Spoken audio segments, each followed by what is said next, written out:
Hello students. तो इस class से हम लोग जो टॉपिक स्टार्ट कर रहे हैं कॉमर्स फर्स्ट ग्रेड का, वो है कंपनी अकाउंट्स।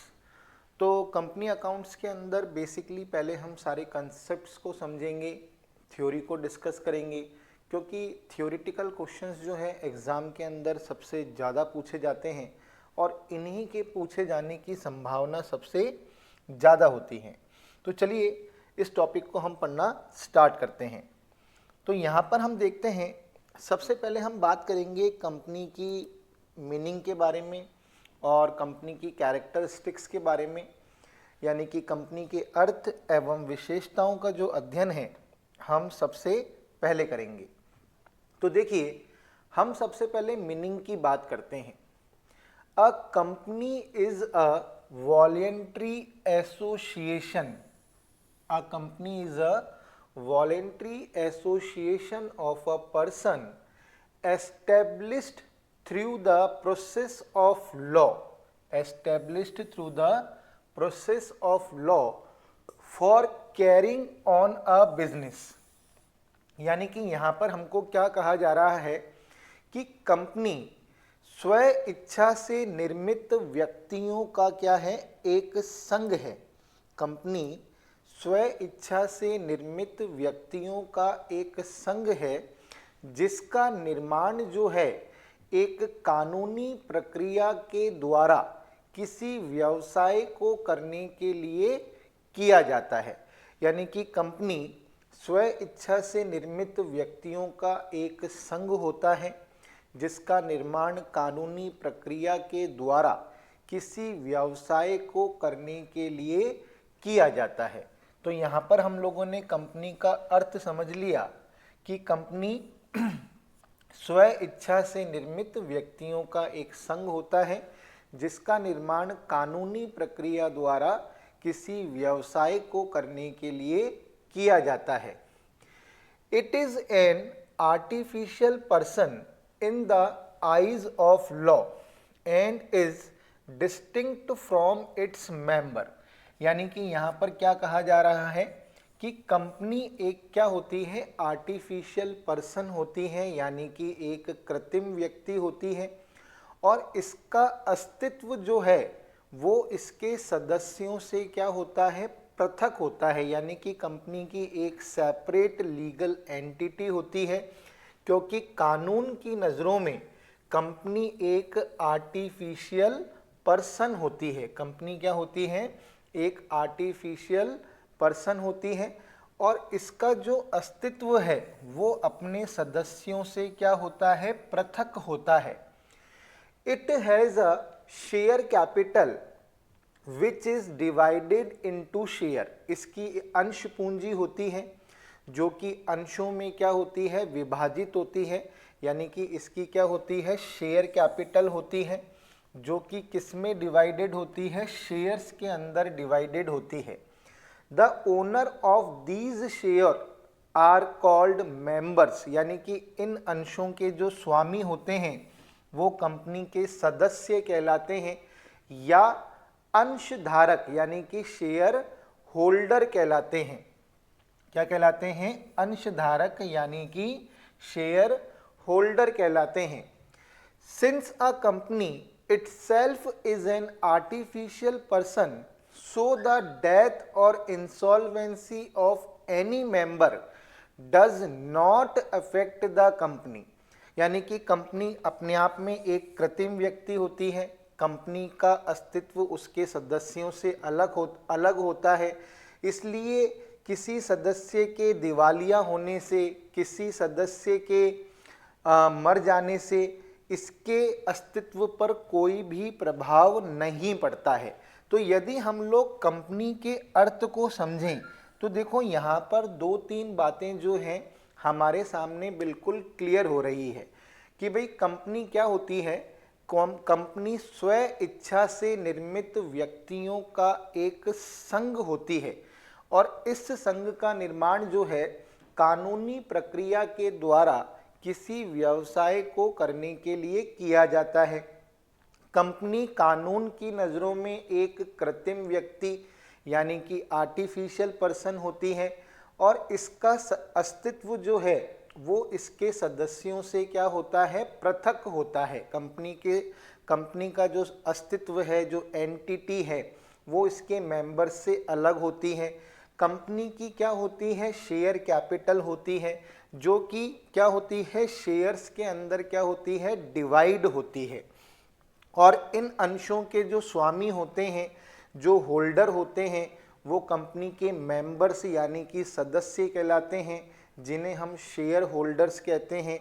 और कंपनी क्योंकि एक आर्टिफिशियल पर्सन होती है, इसलिए किसी भी सदस्य के मरने से, दिवालिया होने से कंपनी के अस्तित्व पर कोई भी फर्क नहीं पड़ता, यानी कि कंपनी अपना बिजनेस जो है करती रहती है। तो यहाँ पर काफ़ी विशेषताएं भी आ गई हैं, हालांकि इनका अध्ययन अपन आगे और करेंगे। तो कंपनी का अर्थ आप लोगों को समझ में आया होगा। अब हम बात करते हैं डेफिनेशन की। देखिए बहुत ही इंपॉर्टेंट यहाँ पर एक क्वेश्चन बन रहा है। According to section 220, according to section 2 sub section 20, यानी कि सेक्शन 2 के सब सेक्शन 20, तो आपसे एग्जाम के अंदर पूछा जा सकता है कि कंपनी को कंपनी अधिनियम की कौन सी धारा में परिभाषित किया गया है। तो धारा 2 की उपधारा 20 में, धारा 2 की उपधारा 20 के अंदर, जैसे अपन लोगों ने साझेदारी अधिनियम पढ़ा था, साझेदारी के अंदर अपन लोगों ने पढ़ा कि साझेदारी को किस में परिभाषित किया गया है, पार्टनरशिप एक्ट 1932 के सेक्शन 4 के अंदर। तो उसी तरह कंपनी की जो परिभाषा है वो कंपनीज एक्ट 2013 के सेक्शन 2 के सबसेक्शन 20 के अंदर दी गई है। और ये एक इम्पॉर्टेंट क्वेश्चन है एग्जाम के पॉइंट ऑफ व्यू से, आपसे एग्जाम के अंदर पूछा जा सकता है कि कंपनी की जो परिभाषा है वो कंपनी अधिनियम 2013 की कौन सी धारा के अंदर दे रखी है। तो धारा 2 की उपधारा 20 में इसे क्या किया गया है, परिभाषित किया गया है। अब इसमें कंपनी की क्या परिभाषा दी गई है, a company means a company incorporated under this act और under any previous company laws. यानी कि इसमें कहा गया है कि कंपनी से अभिप्राय ऐसी पंजीकृत संस्था से है जिसका पंजीयन इस कंपनी अधिनियम में या इससे पहले के किसी कंपनी अधिनियम के अंतर्गत हुआ है।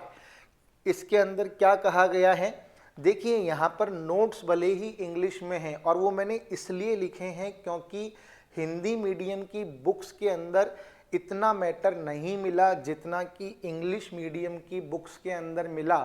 तो इसलिए मैंने नोट्स जरूर हिंदी में लिख रखे हैं, लेकिन समझाया पूरा मैंने आपको हिंदी में रहा हूँ।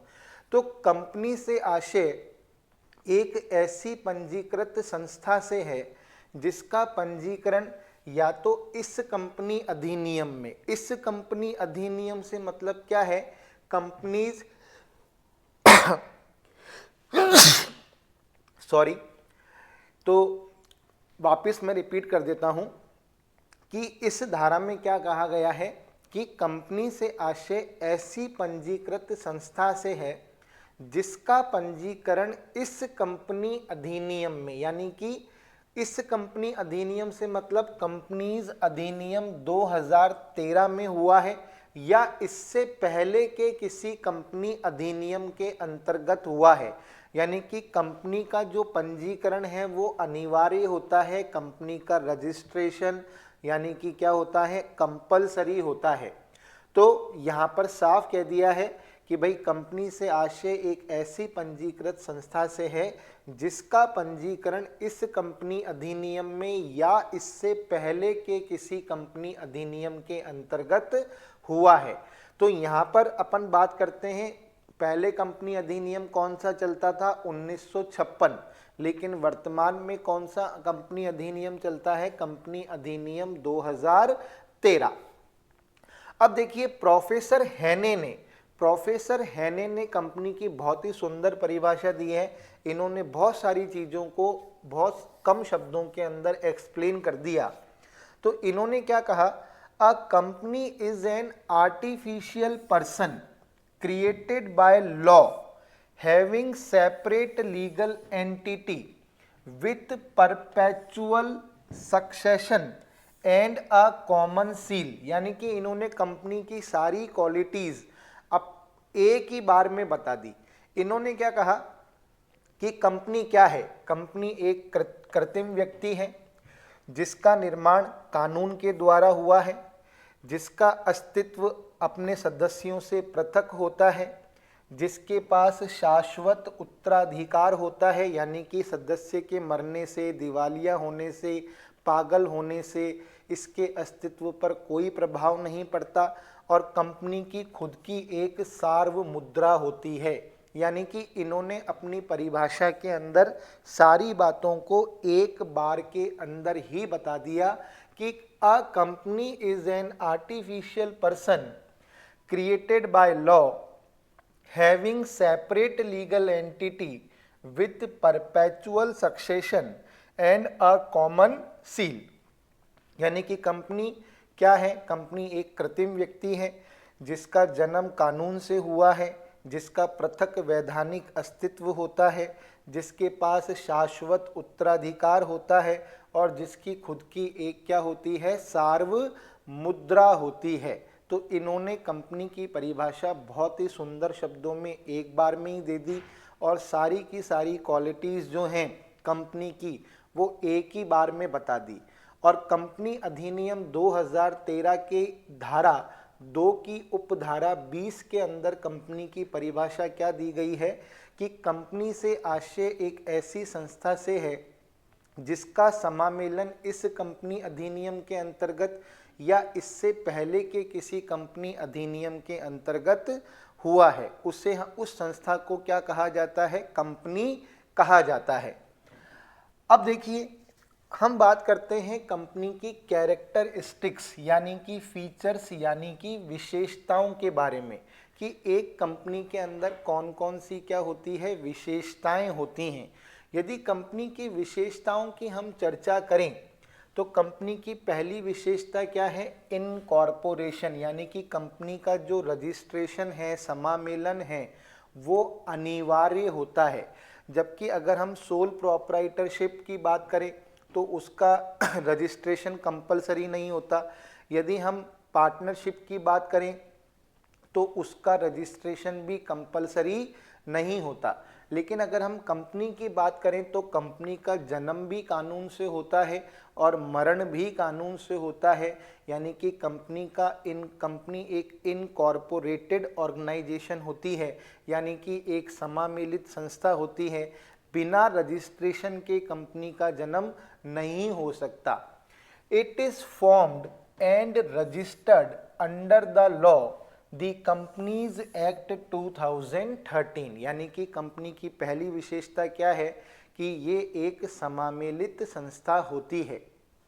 कंपनी की दूसरी विशेषता क्या है, सेपरेट लीगल एंटिटी, यानी कि कंपनी का जो अस्तित्व है, पृथक वैधानिक अस्तित्व होता है। कंपनी का अस्तित्व उसके सदस्यों से क्या होता है, अलग होता है। इट कैन, और कंपनी का अस्तित्व उसके सदस्यों से अलग होता है, इस कारण it can enter into contracts, यानी कि ये किसी अनुबंध में शामिल हो सकती है। इशू शेयर कैपिटल, यानी कि ये शेयर कैपिटल इशू कर सकती है। कंडक्ट इट्स बिजनेस, यानी कि ये खुद का व्यापार कर सकती है। सू एनीबडी, ये किसी के ऊपर वाद दायर कर सकती है। एंड कैन ऑल्सो भी सूट, यानी कि कोई भी तीसरा व्यक्ति भी इसके ऊपर वाद दायर कर सकता है, क्योंकि कंपनी का एक पृथक वैधानिक अस्तित्व होता है। ये कंपनी की क्या है, विशेषता होती है। कंपनी की विशेषता यही तो है।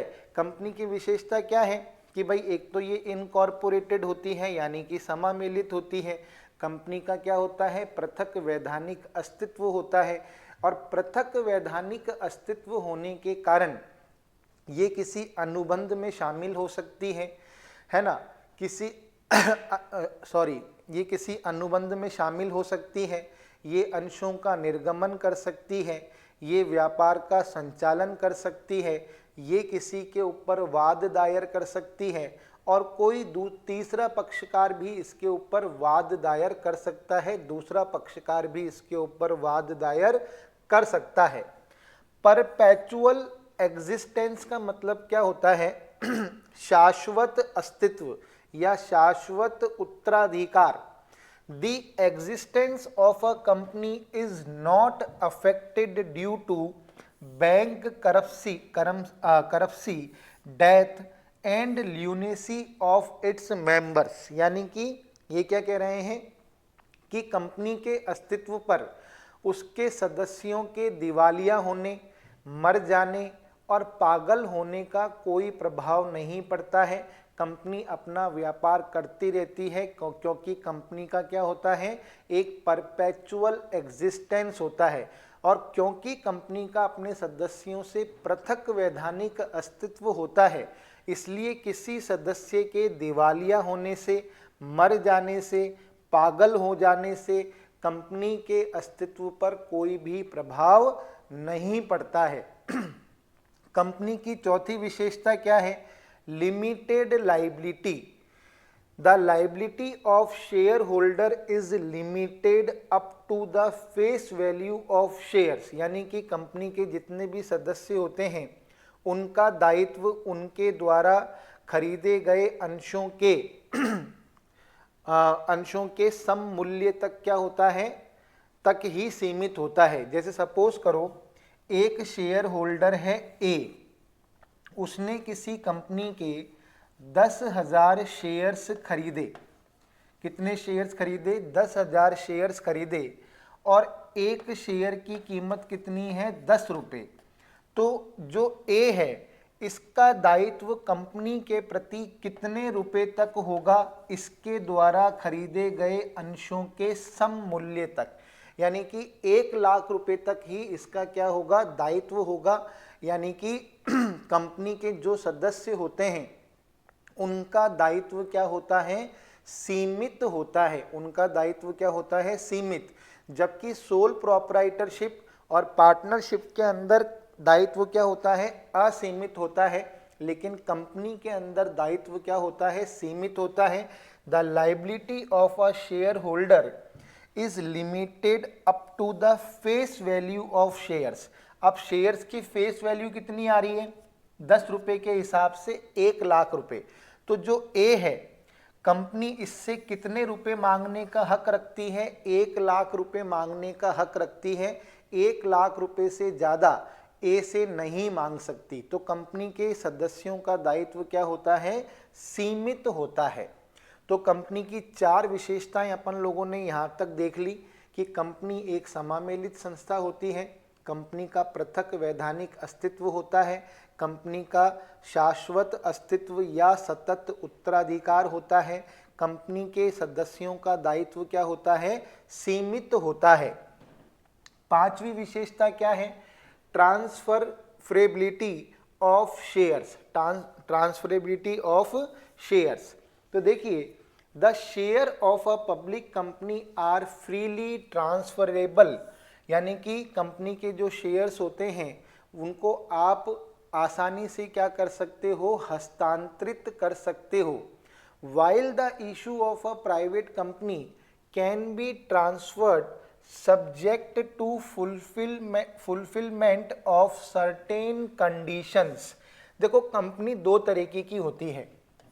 एक होती है पब्लिक कंपनी, एक क्या होती है? पब्लिक कंपनी, और एक होती है प्राइवेट कंपनी। तो जो पब्लिक कंपनी के शेयर होल्डर्स होते हैं वो अपने शेयर्स को क्या कर सकते हैं? आसानी से हस्तांतरित कर सकते हैं, क्योंकि यहाँ पर क्या लिखा हुआ है? The shares of a public company, the shares of a public company are freely transferable while the shares. यानी कि पब्लिक कंपनी के जो शेयर होल्डर्स होते हैं वो अपने शेयर्स को इजीली क्या कर सकते हैं, ट्रांसफर कर सकते हैं, while the shares of a private company can be transferred subject to fulfillment of certain conditions। जबकि प्राइवेट कंपनी के जो शेयर होल्डर्स होते हैं उनको अपने शेयर्स को ट्रांसफ़र करने से पहले कुछ लीगल फॉर्मेलिटीज़ को क्या करना पड़ता है, पूरा करना पड़ता है। लेकिन सबसे बड़ी खास बात क्या है कि कंपनी के जो शेयर होल्डर्स होते हैं वो अपने शेयर्स को क्या कर सकते हैं, हस्तांतरित कर सकते हैं। तो ये कंपनी की एक क्या है, विशेषता है। कॉमन सील, कॉमन सील का मतलब कंपनी की खुद की क्या होती है, एक सार्वमुद्रा होती है। All the documents prepared by directors must also bear seal of the company along with their signature. यानी कि कंपनी के जो डायरेक्टर्स कोई भी डॉक्यूमेंट तैयार करते हैं उसके ऊपर कंपनी की सील का होना क्या होता है, अनिवार्य होता है। उसके बाद ही वो हस्ताक्षर करते हैं। अगर वो केवल हस्ताक्षर कर दें और कंपनी की सील नहीं लगाएं तो वो डॉक्यूमेंट वैध नहीं माना जाता। तो कंपनी की ये एक विशेषता है कि कंपनी की खुद की एक क्या होती है, सार्वमुद्रा होती है। Next, separation of ownership from the management. और व्यवसाय का ये एक ऐसा स्वरूप है जिसमें ओनरशिप और मैनेजमेंट दोनों अलग अलग होते हैं। अ company is owned by the share holders, यानी कि कंपनी के मालिक तो शेयर होल्डर्स होते हैं but they are not allowed to participate in the day to day activities. लेकिन मालिक होने के बावजूद भी ये कंपनी की डे टू डे एक्टिविटीज़ के अंदर पार्टिसिपेट नहीं कर सकते। इन रियल प्रैक्टिस, वास्तव में company is being managed by the directors. जब और कंपनी का मैनेजमेंट किसके थ्रू किया जाता है, डायरेक्टर्स के थ्रू किया जाता है। Who are the elected representatives of the share holders, जो कि शेयर होल्डर्स के प्रतिनिधियों के द्वारा क्या किए जाते हैं, चुने जाते हैं। तो व्यवसाय का ये एक ऐसा स्वरूप है जिसमें प्रबंध और स्वामित्व जो है अलग अलग होता है। प्रबंध होता है डायरेक्टर्स के हाथ में, यानी कि निदेशकों के हाथ में, और स्वामित्व किसके हाथ में होता है, अंशधारियों के हाथ में। स्वामित्व किसके हाथ में होता है, अंशधारियों के हाथ में होता है। तो कंपनी की 7 विशेषताएं आप लोगों को याद रखनी है। एग्जाम के अंदर आपसे पूछा जा सकता है कि निम्नलिखित में से कौन सी कंपनी की विशेषता नहीं है।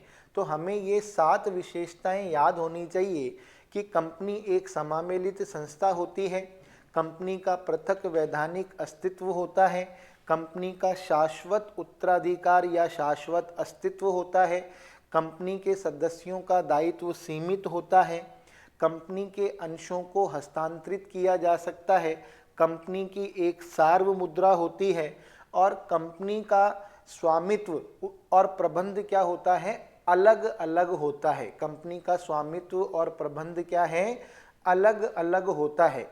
तो कंपनी का अर्थ, कंपनी की परिभाषा और कंपनी की विशेषताएं, यहाँ तक अपन लोगों ने पढ़ लिया।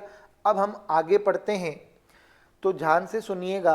अब हम बात करेंगे शेयर्स के बारे में कि भाई अंश क्या होते हैं। किसकी बात करेंगे, अंश की। जरा मैं पानी पी लूं, उसके बाद अपन बात करते हैं।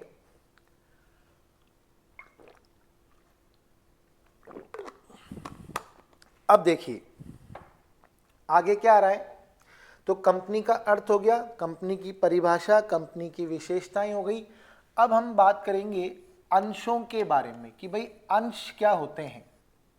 तो अंशों का अर्थ पढ़ेंगे, प्रकृति पढ़ेंगे और प्रकार पढ़ेंगे, ठीक है। तो ध्यान रखिएगा। अब बात करते हैं मीनिंग। तो section 2 sub section 84, the capital of a company is divided into certain undivisible units of a fixed amount this units are called shares. तो ये कह रहा है कि कंपनी की जो पूंजी होती है वो एक निश्चित मूल्य की अविभाज्य इकाइयों में विभाजित होती है और वो प्रत्येक इकाई क्या कहलाती है, अंश कहलाती है। ये कह रहा है कि कंपनी की जो पूंजी होती है वो एक निश्चित मूल्य की अविभाज्य इकाइयों के अंदर विभाजित होती है और प्रत्येक अविभाज्य इकाई क्या कहलाती है, अंश कहलाता है।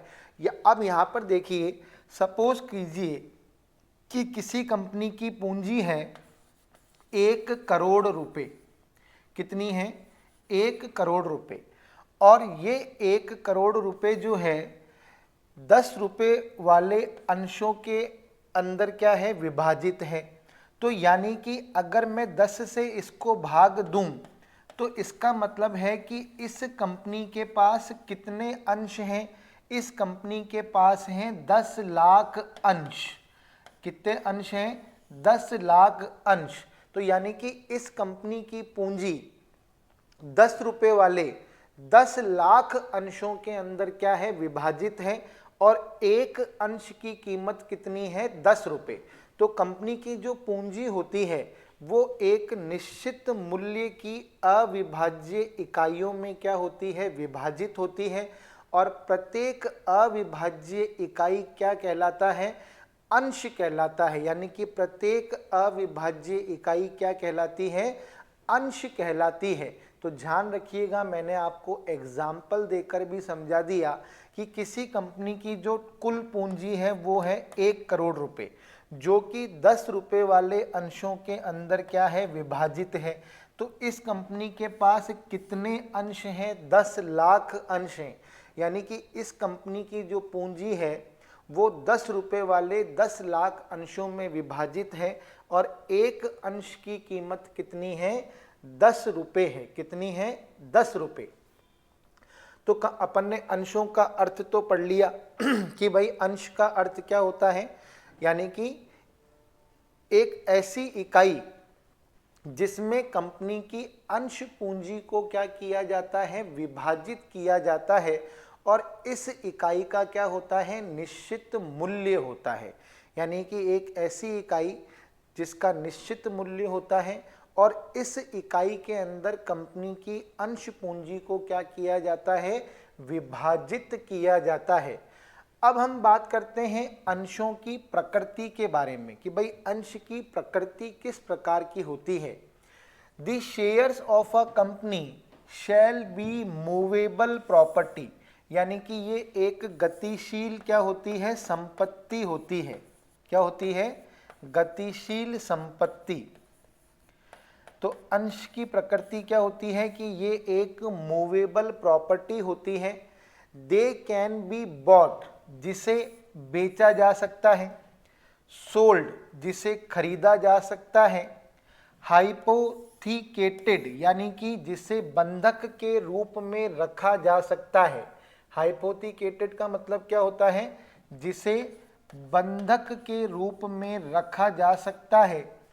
एंड इवन बीक्विथ, बीक्विथ का मतलब क्या होता है, जिसे वसीयत के रूप में दिया जा सकता है। वसीयत के रूप में देना, बीक्विथ, इसे क्या कहते हैं, बीक्विथ। बीक्विथ का मतलब क्या होता है, वसीयत के रूप में देना। तो अंश की प्रकृति किस प्रकार की होती है, अंश एक मूवेबल प्रॉपर्टी होती है जिसे आप बेच सकते हो, खरीद सकते हो, बंधक के रूप में रख सकते हो और वसीयत के रूप में दे सकते हो। तो अपन लोगों ने अंश का अर्थ पढ़ लिया कि कंपनी की अंश पूंजी को निश्चित मूल्य की अविभाज्य इकाइयों में विभाजित किया जाता है और प्रत्येक इकाई क्या कहलाती है, अंश कहलाती है। यानी कि सिंगल यूनिट क्या कहलाती है, शेयर कहलाती है और इस यूनिट की क्या होती है, फिक्स प्राइस होती है। और यदि नेचर ऑफ शेयर की बात करें तो ये एक मूवेबल प्रॉपर्टी होती है जिसे आप बेच सकते हो, खरीद सकते हो, बंधक के रूप में रख सकते हो, वसीयत के रूप में दे सकते हो। अब आगे देखो, हम बात करते हैं टाइप्स ऑफ शेयर्स, यानी कि अंशों के प्रकार। हमने अंश का अर्थ तो समझ लिया, अब हम बात करते हैं कि अंश कितने प्रकार के होते हैं, यानी कि टाइप्स ऑफ शेयर्स। तो according to section 43, according to section 43, a company limited, यानी कि अंशों द्वारा सीमित कंपनी, a company limited by shares, अंशों द्वारा सीमित company can issue two types of shares, यानी कि अंशों द्वारा सीमित कंपनी जो होती है वो दो तरह के शेयर्स क्या कर सकती है, इशू कर सकती है।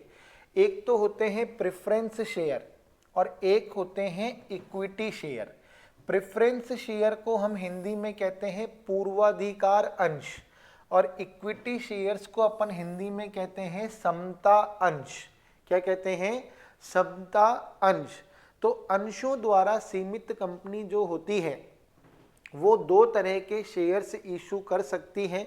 एक तो होते हैं प्रेफरेंस शेयर और एक होते हैं इक्विटी शेयर्स। प्रेफरेंस शेयर्स को हिंदी में कहा जाता है पूर्वाधिकार अंश और इक्विटी शेयर्स को हिंदी में कहा जाता है समता अंश। अब देखो, इससे रिलेटेड जो सेक्शन है वो है 43A और इससे रिलेटेड जो सेक्शन है वो है 43B। आ गई बात समझ में? तो पहले हम जो बात करेंगे वो प्रेफरेंस शेयर्स के बारे में बात करेंगे, यानी कि पूर्वाधिकार अंशों के बारे में बात करेंगे। तो अपन ने अंश का अर्थ पढ़ लिया, अंश की प्रकृति पढ़ ली। अब हम बात कर रहे हैं अंशों के प्रकार। तो अंशों द्वारा सीमित कंपनी कितने शेयर्स इशू कर सकती है? दो तरीके के शेयर्स इशू कर सकती है, एक प्रेफरेंस शेयर, एक इक्विटी शेयर। और अब हम बात करते हैं प्रेफरेंस शेयर के बारे में। तो मैंने आपको कहा इससे रिलेटेड जो सेक्शन है वो है 43B। सेक्शंस भले से ही आपको इतना याद नहीं हो, कोई दिक्कत की बात नहीं है, लेकिन अर्थ जो है वो जरूर पता होना चाहिए। Preference shares are those shares which carry the following two rights, यानी कि प्रेफरेंस शेयर्स वो शेयर्स होते हैं जिनके पास दो अधिकार होते हैं समता अंशों की तुलना में। यानी कि ये दो अधिकार समता अंशधारियों के पास नहीं होते, यानी कि इक्विटी शेयर होल्डर्स के पास नहीं होते। ये अधिकार किसके पास होते हैं? केवल और केवल प्रेफरेंस शेयर होल्डर्स के पास होते हैं। यानी कि इनके पास समता अंशधारियों की तुलना में दो अधिकार ज़्यादा होते हैं। पहला अधिकार इनके पास क्या होता है? Preferential right of dividend at a fixed rate before any dividend is paid to the equity share holders, यानी कि इनको एक निश्चित दर से लाभांश समता अंशधारियों को लाभांश का भुगतान करने से पहले दिया जाता है। यानी कि सबसे पहले लाभांश का भुगतान किसको किया जाता है? प्रेफरेंस शेयर होल्डर्स को किया जाता है, उसके बाद इक्विटी शेयर होल्डर्स को किया जाता है। तो एक अधिकार तो इनके पास ये है कि इनको डिविडेंड का पेमेंट पहले किया जाएगा और इक्विटी शेयर होल्डर्स को इनके बाद किया जाएगा। दूसरा इनके पास क्या अधिकार है? At the time of winding up of the company, यानी कि कंपनी के समापन के समय they have a preferential right to return of capital over equity share holders, यानी कि कंपनी के समापन के समय इनकी पूंजी समता अंशधारियों से पहले चुकाई जाएगी। तो एक तो इनको लाभांश का भुगतान पहले किया जाता है और कंपनी के समापन पर इनकी पूंजी पहले चुकाई जाती है। तो ये दो अधिकार इनके पास होते हैं। तो जिन अंशधारियों के पास ये दो अधिकार होते हैं उन्हें कौन से अंशधारी कहा जाता है? उन्हें प्रेफरेंस शेयर होल्डर्स कहा जाता है। उन्हें क्या कहा जाता है, उन्हें प्रेफरेंस शेयर होल्डर्स कहा जाता है। तो मेरे हिसाब से अब आप लोगों को प्रेफरेंस शेयर्स का अर्थ जो है अच्छी तरीके से समझ में आ गया होगा कि भाई प्रेफरेंस शेयर्स क्या होते हैं। तो प्रेफरेंस शेयर्स वो शेयर्स होते हैं जिनके होल्डर्स को दो अधिकार दिए जाते हैं। पहला अधिकार, इनको लाभांश पाने का अधिकार पहले होता है, यानी कि इनको लाभांश का भुगतान समता अंशधारियों से पहले किया जाता है। और दूसरा, कंपनी के समापन के समय इनकी पूंजी समता अंशधारियों की पूंजी से पहले चुकाई जाती है। यहां तक बिल्कुल क्लियर है आप लोगों को? यहां तक का कंसेप्ट बिल्कुल क्लियर हो गया होगा।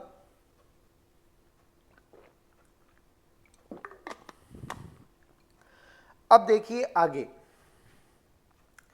Types of preference share.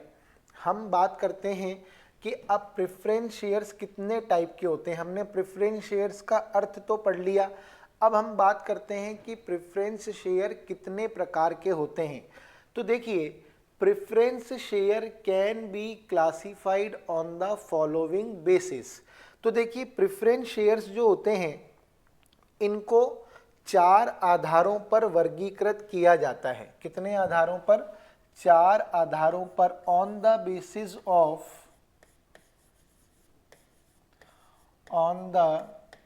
Basis of dividend, on the basis of dividend.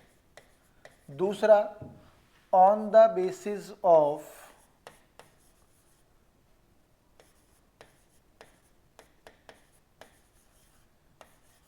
participation in profits। तीसरा, on the basis of conversion, on the basis of conversion। फिर on the basis of redemption, on the basis of redemption. यानी कि जो preference shares होते हैं उनको इन 4 आधारों पर बांटा गया है। कितने आधारों पर बांटा गया है? 4 आधारों पर। यानी कि एक तो लाभांश के आधार पर, एक लाभों में हिस्सा लेने के आधार पर, एक परिवर्तनीयता के आधार पर और एक शोधन के आधार पर। तो जो प्रेफरेंस शेयर्स होते हैं उन्हें इन 4 आधारों के ऊपर क्या किया गया है? वर्गीकृत किया गया है। तो on the basis of dividend का मतलब क्या है? लाभांश के आधार पर। On the basis of participating in profit या पार्टिसिपेशन इन प्रॉफिट का मतलब क्या है? लाभों में हिस्सा लेने के आधार पर।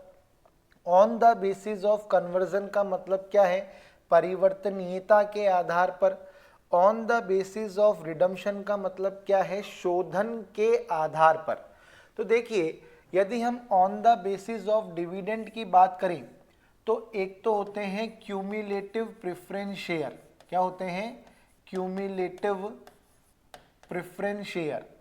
एक होते हैं नॉन क्यूमुलेटिव प्रेफरेंस शेयर, यानी कि संचयी पूर्वाधिकार अंश और असंचयी पूर्वाधिकार अंश। एक क्या होते हैं? Participating preference share, participating preference share. और एक होते हैं non participating preference share, non participating preference share, यानी कि अवशिष्ट भागी पूर्वाधिकार अंश और अनावशिष्ट भागी पूर्वाधिकार अंश। फिर एक होते हैं convertible preference share, convertible preference share.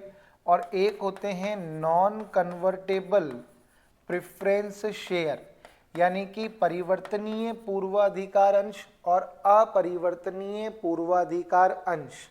एक होते हैं रिडीमेबल प्रेफरेंस शेयर, एक क्या होते हैं रिडीमेबल प्रेफरेंस शेयर, और एक होते हैं नॉन रिडीमेबल प्रेफरेंस शेयर, यानी कि शोधनीय पूर्वाधिकार अंश और अशोधनीय पूर्वाधिकार अंश। तो कुल मिलाकर अगर देखा जाए तो जो पूर्वाधिकार अंश होते हैं यानी कि जो प्रेफरेंस शेयर्स होते हैं वो कितने प्रकार के होते हैं, 8 प्रकार के होते हैं। कितने प्रकार के होते हैं, 8 प्रकार के होते हैं। ध्यान रखना है, तो जो पूर्वाधिकार अंश होते हैं वो कितने प्रकार के होते हैं, 8 प्रकार के होते हैं। Cumulative preference share, non cumulative preference share, participating preference share, non participating preference share, convertible preference share, non convertible preference share, redeemable preference share, non redeemable preference share. तो 8 प्रकार के होते हैं कौन से, पूर्वाधिकार अंश।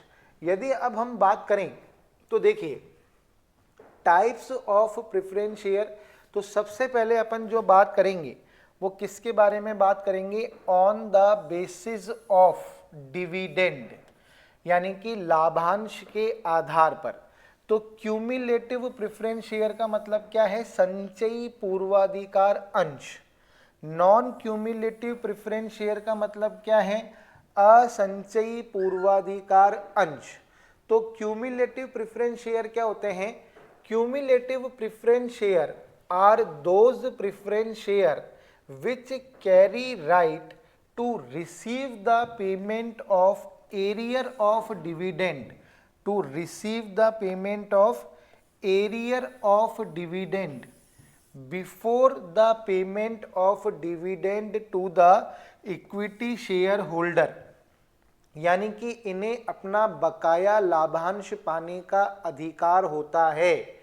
यानी कि सपोज करो अगर किसी वित्तीय वर्ष के अंदर कंपनी ने इनको एक निश्चित दर से लाभांश नहीं दिया तो अगले वित्तीय वर्ष में इन्हें बकाया लाभांश पाने का अधिकार होगा, और जब तक इनका बकाया लाभांश नहीं दिया जाएगा तब तक समता अंशधारियों को लाभांश का भुगतान नहीं किया जाएगा। तो क्यूमुलेटिव का मतलब क्या है, संचयी पूर्वाधिकार अंश, यानी कि इन्हें अपने एरियर ऑफ डिविडेंड को रिसीव करने का अधिकार होता है, और जब तक इनको अपना एरियर ऑफ डिविडेंड नहीं मिलता तब तक इक्विटी शेयर होल्डर्स को डिविडेंड का पेमेंट नहीं किया जा सकता। और एग्जाम में क्वेश्चन आया हुआ है पूर्वाधिकार अंशों के प्रकारों में से, तो इसको ध्यान से पढ़ के जाइएगा कि भाई क्यूमुलेटिव प्रेफरेंस शेयर क्या होते हैं, ऐसे पूर्वाधिकार अंश जिनको अपने बकाया लाभांश का भुगतान प्राप्त करने का अधिकार होता है, और जब तक इनके बकाया लाभांश का भुगतान नहीं किया जाता तब तक समता अंशधारियों को लाभांश का भुगतान नहीं किया जा सकता। Non cumulative preference share just opposite, do not enjoy the right to receive arrear of dividend, यानी कि इन्हें अपना बकाया लाभांश प्राप्त करने का अधिकार नहीं होता। तो इन्हें अपना बकाया लाभांश प्राप्त करने का अधिकार होता है, इन्हें अपने बकाया लाभांश प्राप्त करने का अधिकार नहीं होता। तो on the basis of dividend आपको अच्छी तरीके से समझ में आ गया होगा कि क्यूमुलेटिव प्रेफरेंस शेयर क्या होते हैं और नॉन क्यूमुलेटिव प्रेफरेंस शेयर्स क्या होते हैं। तो इन्हें बकाया लाभांश का भुगतान प्राप्त करने का अधिकार होता है, इन्हें बकाया लाभांश का भुगतान प्राप्त करने का अधिकार नहीं होता। नेक्स्ट देखिए, on the basis of participation in profit, on the basis of participation in profit. तो अब देखिए लाभों में हिस्सा प्राप्त करने के आधार पर, पार्टिसिपेटिंग प्रेफरेंस शेयर और एक का होते हैं नॉन पार्टिसिपेटिंग प्रेफरेंस शेयर। तो देखो पार्टिसिपेटिंग प्रेफरेंस शेयर का मतलब क्या हुआ, अवशिष्ट भागी पूर्वाधिकार अंश। इसका मतलब क्या हुआ, अवशिष्ट भागी पूर्वाधिकार अंश। द आर्टिकल्स ऑफ एसोसिएशन यानी कि पार्षद अंतर नियम of the company may have a provision that preference shareholder after getting dividend at a fixed rate will further participate in the surplus of profit if any after making the payment of dividend to equity shareholder at a specified rate। दूसरा, in the same way in the event of liquidation of the company if surplus remains after making payment to preference and equity shareholder, preference shareholder will also participate in the surplus amount in a predetermined proportion as per provision of article of association। अब इस बात को ध्यान से समझिएगा। Participating preference share क्या होते हैं, इनको एक निश्चित दर से लाभांश प्राप्त करना है। देखो सपोज करो ये डिविडेंड हुआ डिविडेंड सपोज करो कंपनी को प्रॉफिट हुआ 20,000 का, कंपनी को प्रॉफिट हुआ 20,000 का, ठीक है ना। ध्यान से समझना, इसमें से 5,000 का लाभांश जो है किसको बांट दिया, प्रेफरेंस शेयर होल्डर्स को बांट दिया। फिर 10,000 का लाभांश इक्विटी शेयर होल्डर्स को बांट दिया। अभी भी 5,000 रुपये जो हैं बच रहे हैं, 5,000 रुपये क्या हो रहे हैं, बच रहे हैं। तो इन्हें इस बचे हुए लाभ में से भी लाभांश प्राप्त करने का अधिकार होता है।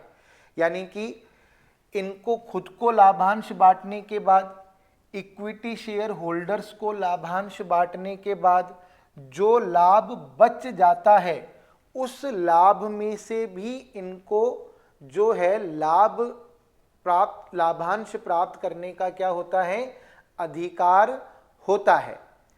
अब हम बात करते हैं नेक्स्ट, एक बात इसमें और क्या लिखी हुई है।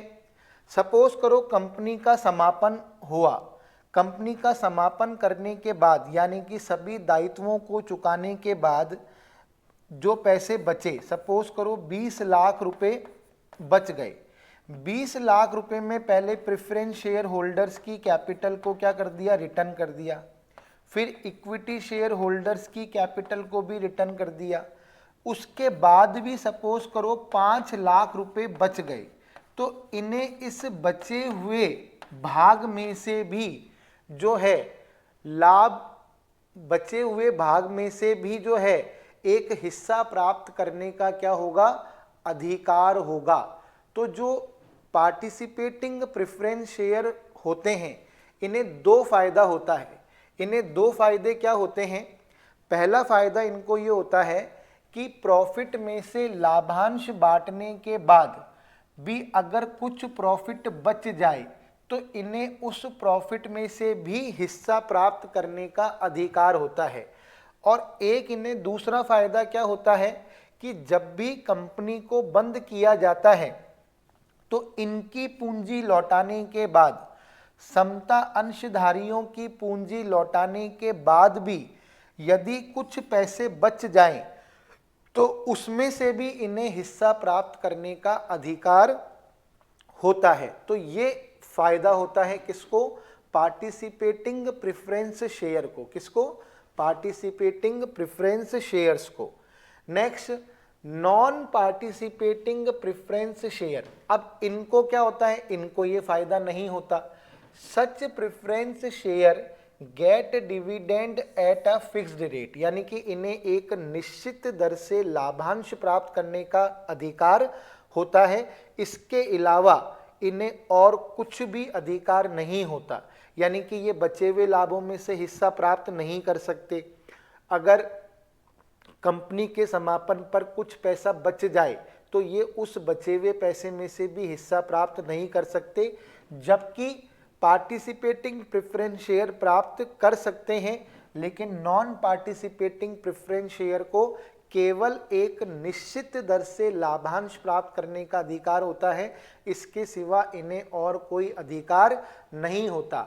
अब देखो यहाँ पर यही चीज लिखी हुई है, they neither participate in the surplus profit remained after payment of dividend to equity shareholder nor in the surplus amount left after making payment to preference and equity shareholder during winding up of a company.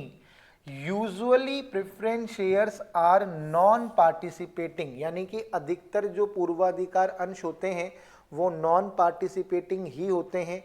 Company participating preference shares बहुत कम issue करती है, अधिकतर company जो है non participating preference share ही issue करती है, क्योंकि भाई सीधी सी बात है, पार्टिसिपेटिंग प्रेफरेंस शेयर अगर इशू करेगी तो कंपनी को ये दो राइट्स जो हैं उन शेयर होल्डर्स को देने पड़ेंगे, इसलिए कंपनी हमेशा क्या करती है, नॉन पार्टिसिपेटिंग प्रेफरेंस शेयर ही इशू करती है, क्योंकि इन्हें केवल एक फिक्स्ड रेट से डिविडेंड प्राप्त करने का अधिकार होता है, इन्हें सरप्लस प्रॉफिट में से हिस्सा प्राप्त करने का अधिकार नहीं होता, और कंपनी के वाइंडिंग अप पर कुछ सरप्लस बच जाए तो उसमें से भी इन्हें हिस्सा प्राप्त करने का अधिकार नहीं होता।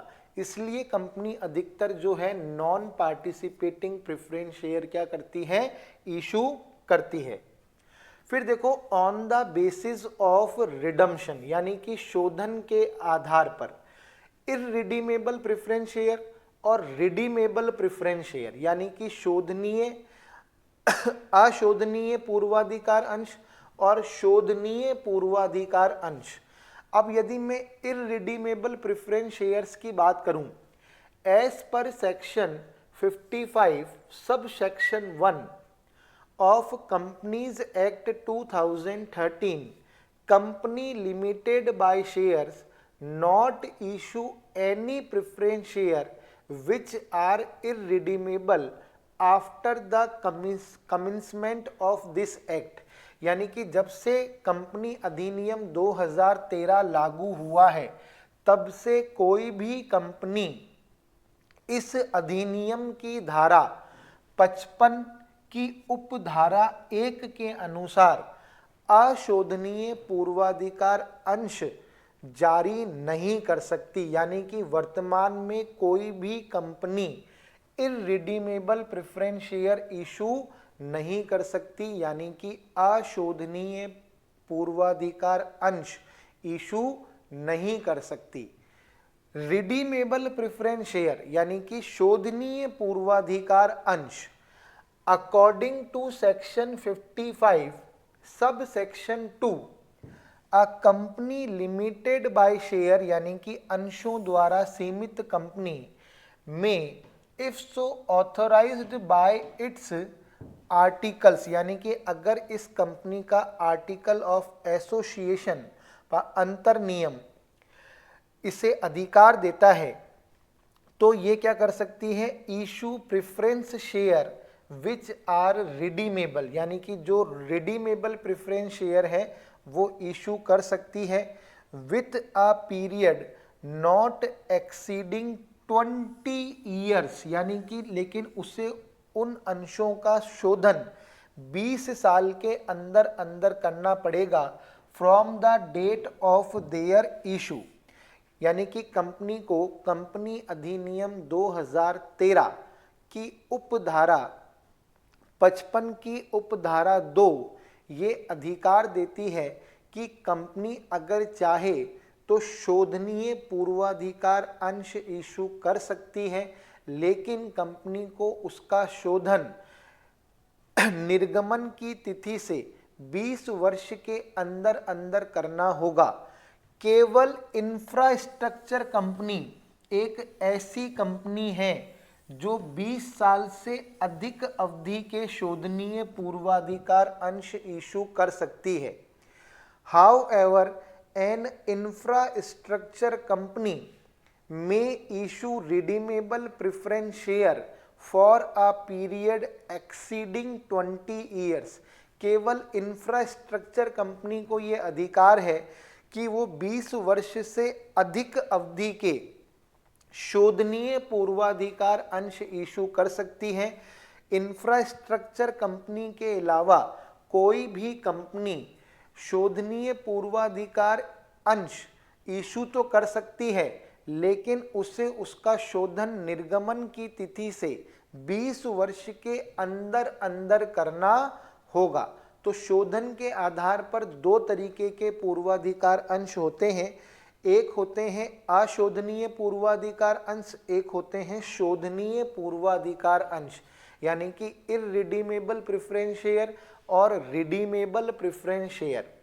तो आज की तारीख में कोई भी company irredeemable preference share issue नहीं कर सकती, और कंपनी अगर चाहे तो रिडीमेबल प्रेफरेंस शेयर इशू कर सकती है, लेकिन उसे उसका redemption from the date of issue से विद इन 20 ईयर्स के अंदर करना होगा। केवल इंफ्रास्ट्रक्चर कंपनी को ये पावर दी गई है कि वो अगर चाहे तो 20 ईयर्स से ज़्यादा पीरियड के रिडीमेबल प्रेफरेंस शेयर क्या कर सकती है, इशू कर सकती है। नेक्स्ट देखिए, on the basis of conversion, यानी कि परिवर्तनीयता के आधार पर। तो दो तरह के पूर्वाधिकार अंश होते हैं, एक होते हैं कन्वर्टेबल प्रेफरेंस शेयर और एक होते हैं नॉन कन्वर्टेबल प्रेफरेंस शेयर। यदि हम बात करें परिवर्तनीय पूर्वाधिकार अंश और अपरिवर्तनीय पूर्वाधिकार अंश, अब परिवर्तनीय पूर्वाधिकार अंश क्या होते हैं? The holders of such preference share have the right to get this share converted into equity share as per terms of the issue. यानी कि कन्वर्टेबल प्रेफरेंस शेयर वो शेयर्स होते हैं जिन्हें एक निश्चित समय अवधि के पश्चात किसमें कन्वर्ट कराया जा सकता है, इक्विटी शेयर्स में कन्वर्ट कराया जा सकता है। और नॉन कन्वर्टेबल प्रेफरेंस शेयर क्या होते हैं? These share holders do not carry right of conversion of preference share into equity share. यानी कि नॉन कन्वर्टेबल प्रेफरेंस शेयर्स को इक्विटी शेयर्स में कन्वर्ट नहीं कराया जा सकता, जबकि कन्वर्टेबल प्रेफरेंस शेयर को इक्विटी शेयर में कन्वर्ट कराया जा सकता है। तो यहाँ पर अपने कंप्लीट क्या हो गए? अपने कंप्लीट हो गए प्रेफरेंस शेयर। अब हम बात करते हैं नेक्स्ट इक्विटी शेयर्स। अब इक्विटी शेयर्स क्या होते हैं? अपन ने प्रेफरेंस शेयर्स पढ़ लिए, अब हम बात करते हैं इक्विटी शेयर्स। तो इक्विटी शेयर से रिलेटेड सेक्शन कौन सा है? Section 43 sub section A. और प्रेफरेंस शेयर से रिलेटेड सेक्शन कौन सा था? Section 43 sub section B. तो equity shares are those share which are not preference share, यानी कि वो शेयर्स जो प्रेफरेंस शेयर्स नहीं हैं उन्हें इक्विटी शेयर्स कहा जाता है। इनके पास वो दो राइट नहीं होते जो प्रेफरेंस शेयर होल्डर्स के पास होते हैं। यानी कि अपन ऐसे कह सकते हैं कि इनको डिविडेंड प्रेफरेंस शेयर्स के बाद मिलता है और इनकी पूंजी प्रेफरेंस शेयर्स की प्रेफरेंस शेयर कैपिटल के बाद रिटर्न की जाती है। यानी कि इनके पास दो स्पेशल राइट नहीं होते जो राइट प्रेफरेंस शेयर होल्डर्स के पास होते हैं, लेकिन इनके पास एक सबसे बड़ा राइट होता है, वो होता है कि ये कंपनी के स्वामी कहलाते हैं, इनके पास वोटिंग राइट होता है, जबकि प्रेफरेंस शेयर होल्डर्स के पास वोटिंग राइट नहीं होता। ये जर्नल मीटिंग में हिस्सा लेकर इन्हें मत डालने का अधिकार, यानी कि ये कंपनी के निर्णय में भागीदार होते हैं, जबकि प्रेफरेंस शेयर होल्डर कंपनी के निर्णय में भागीदार नहीं होते क्योंकि वो कंपनी के स्वामी नहीं कहलाते। इक्विटी शेयर होल्डर्स कंपनी के क्या कहलाते हैं? स्वामी कहलाते हैं, इनके पास मत देने का अधिकार होता है। ये कंपनी के निर्णयों के मामले में हस्तक्षेप कर सकते हैं। तो equity share are those share which are not preference share, thus these shareholders do not enjoy any preferential right। देखो लिखा हुआ आ गया कि इनके पास कोई भी प्रेफरेंशियल राइट नहीं होता। The rate of dividend is not fixed. भाई प्रेफरेंस शेयर होल्डर्स को तो एक फिक्स रेट से डिविडेंड मिलता है, लेकिन इनको एक फिक्स रेट से डिविडेंड नहीं मिलता। इनका जो डिविडेंड रेट है वो हर साल क्या होता रहता है, चेंज होता रहता है, क्योंकि इनके डिविडेंड की रेट किस पर डिपेंड करती है, profitability position of the company. अगर कंपनी को प्रॉफिट होता है तो ही इनको डिविडेंड मिलता है, कंपनी को प्रॉफिट नहीं होता तो इनको डिविडेंड नहीं दिया जाता। They may get dividend at a higher rate if profit are large and may get nothing if profit are insufficient. यानी कि कभी कंपनी को बहुत ज़्यादा प्रॉफिट हो गया तो इनको बहुत ज़्यादा डिविडेंड मिल जाएगा, लेकिन किसी वर्ष अगर कंपनी को प्रॉफिट नहीं हुआ तो इनको कुछ भी नहीं मिलेगा। They are paid dividend only after making the payment of dividend to preference share holders. और इनको डिविडेंड कब मिलता है, प्रेफरेंस शेयर होल्डर्स को डिविडेंड देने के बाद मिलता है। A company can buy back its equity share. अगर कंपनी चाहे तो अपने इक्विटी शेयर्स को दोबारा खरीद सकती है। कौन से शेयर्स को बाय बैक किया जा सकता है, इक्विटी शेयर्स को बाय बैक किया जा सकता है। बाय बैक का मतलब होता है अपने अंशों की पुनः खरीद करना। अगर कंपनी चाहे तो इक्विटी शेयर्स को अपने इक्विटी शेयर्स को पुनः खरीद सकती है, यानी कि जो इक्विटी शेयर इसने इशू कर रखे हैं उनको दोबारा खरीद सकती है, लेकिन इस up to 25% of its paid up capital. यानी कि जितनी भी पेड अप कैपिटल कंपनी की है उसके 25% तक ये शेयर्स को क्या कर सकती है, दोबारा खरीद सकती है। लेकिन इसके लिए इसके पास क्या होने चाहिए, फ्री रिजर्व होने चाहिए।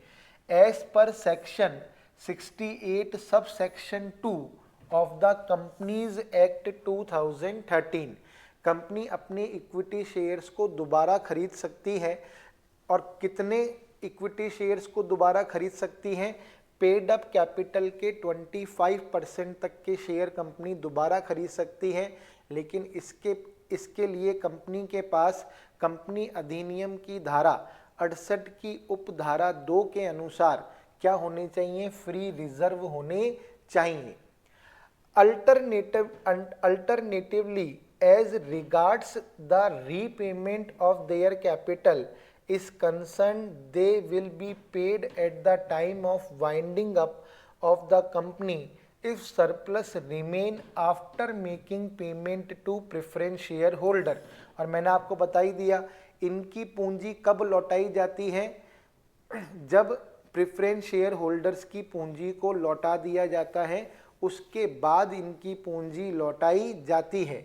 Keeping in the view risk involved in the equity share capital, it is also called as risk capital। इसे जोखिम पूंजी भी कहा जाता है, क्योंकि इस पूंजी में जोखिम होती है इसलिए इसे जोखिम पूंजी के नाम से भी पुकारा जाता है।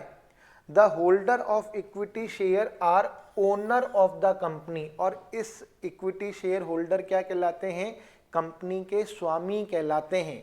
इक्विटी शेयर होल्डर क्या कहलाते हैं, कंपनी के स्वामी कहलाते हैं। तो देखिए इक्विटी शेयर होल्डर कंपनी के स्वामी होते हैं, इन्हें मत देने का अधिकार होता है, लेकिन इनके पास 2 अधिकार नहीं होते जो पूर्वाधिकार अंशधारियों के पास होते हैं। और कंपनी अपने समता अंशों को पुनः खरीद सकती है, यानी कि अपनी पेड अप कैपिटल के 25% तक की कैपिटल अगर कंपनी चाहे तो दोबारा क्या कर सकती है, खरीद सकती है। लेकिन इसके लिए कंपनी के पास कंपनी अधिनियम 2013 की धारा 68 की उपधारा 2 के अनुसार फ्री रिजर्व होने चाहिए। तो ये बहुत ही इम्पॉर्टेंट था। एग्जाम के अंदर हमसे प्रेफरेंस शेयर और इक्विटी शेयर को लेकर क्वेश्चन पूछा जा सकता है, और बाय बैक वाला क्वेश्चन जो है एग्जाम के अंदर जो है पूछा भी गया है। तो इस चीज को अपन को क्या रखना है, याद रखना है। तो यहां पर अपन लोगों ने शेयर्स, अंश का अर्थ हो गया, अंश की प्रकृति हो गई और अंशों के प्रकार हो गए। अब नेक्स्ट क्लास के अंदर हम जो हैं बात करेंगे शेयर कैपिटल के बारे में। तो आई थिंक आप लोगों को ये क्लास जो है समझ में आई होगी, और इसके अंदर हम लोगों ने कंपनी की मीनिंग, कंपनी की डेफिनेशन, कंपनी की characteristics, meaning of share, meaning, nature of share और टाइप्स ऑफ शेयर, इसके बारे में अपन लोगों ने इसके अंदर पढ़ लिया। तो अब हम मिलते हैं नेक्स्ट क्लास में। Thank you very much.